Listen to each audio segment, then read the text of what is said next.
some of you might not know all this, but when you're talking about conflicts that are never disclosed, just in the first 3 months of this year, AT&T gave Kamala Harris $50,000 for her campaign.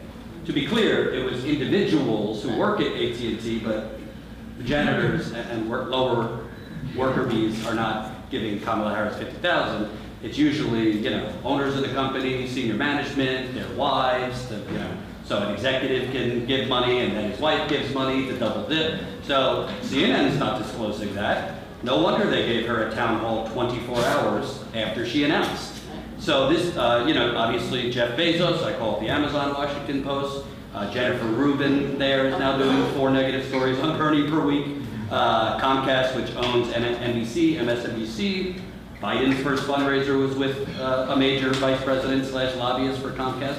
These, just ethically, these should be disclosed in every segment. Not to mention when Time Warner owns CNN, Hillary Clinton's, I think, number 8 on her career donor list was Time Warner. So these things are not disclosed because the journalists don't actually see them as a conflict.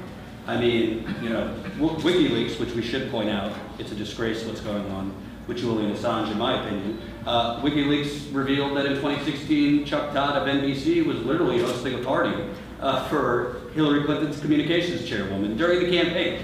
So these are all, why I say public relations for the establishment. And Katie brings up a good point because, I'm not going to minimize Fox News, we know what it is, but it's the same thing with the corporate Democratic Party. You need an opposition party, a real opposition party to combat and defeat fascism, and you actually would need a progressive media outlet to correct the propaganda coming from the right. We don't have that on either of them. So, sorry for my tangent. Can I just add one more thing? I wanted to just, you raised a really important point about bias, which is I think that the most kind of objective journalism is the journalism that owns its subjectivity. So if you just, like you were saying, everyone has an agenda, let's just own that. But the most dangerous stuff really is the allegedly reported pieces that are not reported. And I just wanted to bring up really quickly, you brought up making the article more negative that you viewed in real time. So this happened a couple years ago and it really did not get enough coverage, and I feel like everyone should know about this and recite it every day to everyone they know. But in 2016, the New York Times was caught doing self-editing, which is when you edit without acknowledging it. They wrote a piece, now you see they're trying to silence me because I'm talking about that. They wrote a piece, the headline came out first as Sanders achieved victories through legislative side doors. A couple hours later, they changed it to through legislative side doors, Sanders achieved modest victories. They took out a positive quote from one of his advisors, they just deleted it, and they added in 2 negative paragraphs about how he was pie in the sky, and then the public editor was like, you can't do that, and they defended it, and they said they needed to inject into that article, how realistic his chances were. So there's the levels of kind of impunity, and they're not, once they were caught, they didn't even pretend that they had done anything wrong. It's just so, anyway.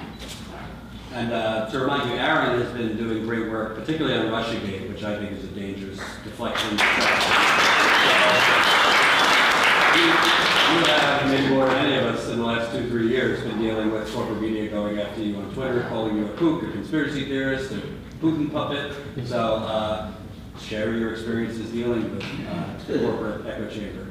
Well, yeah, I can't, to me, in my lifetime, aside from the Iraq War, I can't think of a bigger example of, the dynamic we're talking about, where the corporate media's function is basically to serve the interests of the privileged sectors that own it, and also to cater to the privileged worldview of the privileged audiences that the corporate media owners want to sell ads to.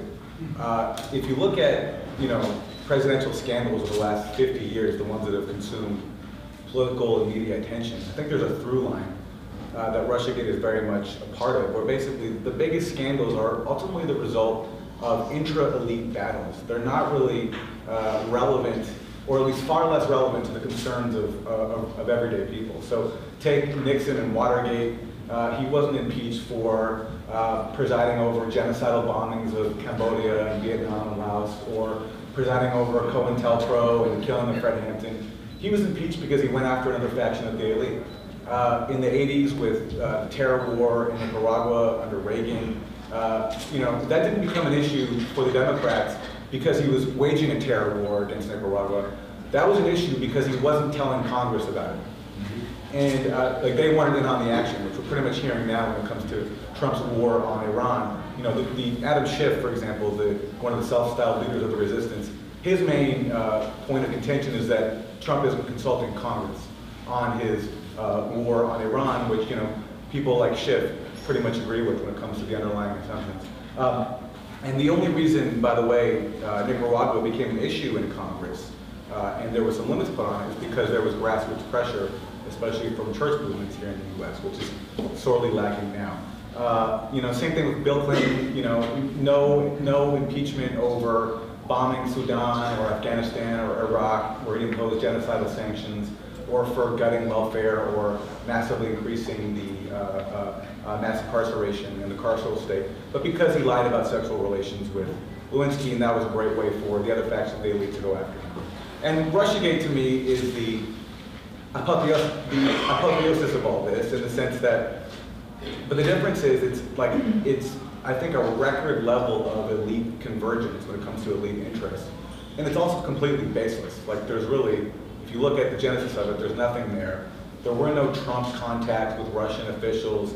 The predicate for the investigation is ridiculous, and I'm not even sure if we fully learned the full story of what the real predicate was. But regardless, in the case of RussiaGate, you have many things going on. You have a campaign, a primary where Bernie Sanders has emerged, and he's threatened the establishment, and that alarms everybody. That alarms Democratic elites, and it also alarms Republican elites as well. Then you have Donald Trump, who is tapping into the very real animus there is out there towards the establishment. Of course, he's doing it as a con. He's portraying himself as a working class champion. He's also portraying himself as being anti-intervention and speaking to the anti-war sentiment in this country, especially the communities that are most impacted by war. And if you look at studies, there was a study done after the election which showed that there was a correlation between communities where there was the highest military sacrifice and support for Donald Trump. Again, not because Donald Trump is legitimately anti-war, but because he conned enough people to believe that he was. So you have factions of the elite in both parties, and also in the national security state, seeing this, coupled with the fact that Donald Trump is saying, for whatever reason, maybe because he wanted to build a hotel there, that he wanted better relations with Russia. And so all this is alarming to members of the elite of both parties and the national security state with which they're aligned. And so that's why during the Donald Trump campaign, you already had, even before all this collusion talk, you had record numbers of former national security state officials signing open letters denouncing Trump, not because they don't like his misogyny or racism, but because they don't like his anti-interventionist rhetoric, and they also don't see him as a suitable steward of the empire. They want someone more like Obama, who can put on the airs of being dignified and overseeing the war machine in sort of a dignified, seemingly liberal way, but really it's the same death and destruction. And after Donald Trump wins, which surprises everybody, including me, I didn't see that one coming. That's a shock to everybody. And for Democrats especially, it's a challenge to their privileged status because Donald Trump won by conning enough people into believing that he was going to fight the elite. He was going to drain the swamp. He was going to be a working class champion. And if you're a neoliberal Democrat, that's pretty much a repudiation of everything you stand for. And so in order to sustain in order to respond to that, you pretty much have two choices. You can do honest self-reflection and see, well, geez, what can we do to appeal to those people, that small sliver of people, which was enough to make the difference, who either stayed home in the election or who went over and voted for Donald Trump. Or you can come up with excuses and deflections. And obviously Russia was the perfect foil for that, which converges also, meanwhile, with people in the FBI, like Jim Comey, John Brennan, who was in the CIA, who despised Donald Trump because, again, for the reasons that I stated, they don't want to see better relations with Russia, they don't like his anti-interventionist rhetoric.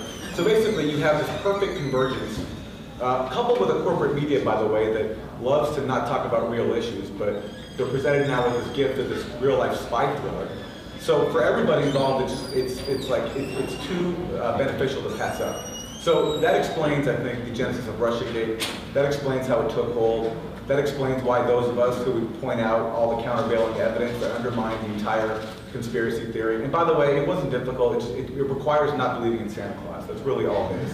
Because there really was nothing there. That's why those of us who did that were excluded. And that's why, you know, we had just this crazy media culture for 2.5 years where, you know, the most popular cable news host was an unhinged conspiracy theorist, Rachel Maddow. I mean, her show was insane.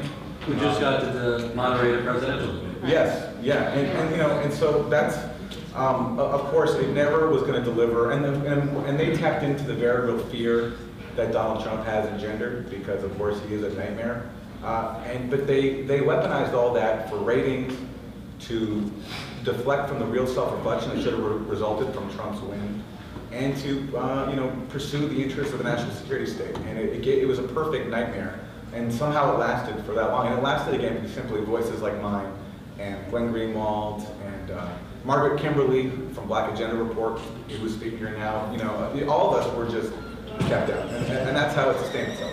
Not just kept out, but like really maligned. Like you people like Aaron have really been attacked, smeared, called, like you were saying, lots of names. I know it's not about you. I know. Don't like Twitter. It's not. Yeah. It's also the chatter, like the, you know, the liberati. But well, you know this stuff is significant because editors are influenced by you know this what, too. the irrelevant thing there, I think, or at least the most alarming thing there, for our purposes of being a leftist gathering, is to the extent to which that dynamic took hold of progressive and adversarial outlets, which I don't think there was an exclusion. If you look at, you know, Democracy Now!, The Intercept, my colleagues at The Nation, some of them, Mother Jones, obviously, you know, and that's maybe we're talking about later, but, you know, it's, you know, that's the hard part, because then when the corporate narrative gets to set the terms of debate, and the main way to resist Donald Trump is through a conspiracy theory, and that takes hold even in adversarial outlets,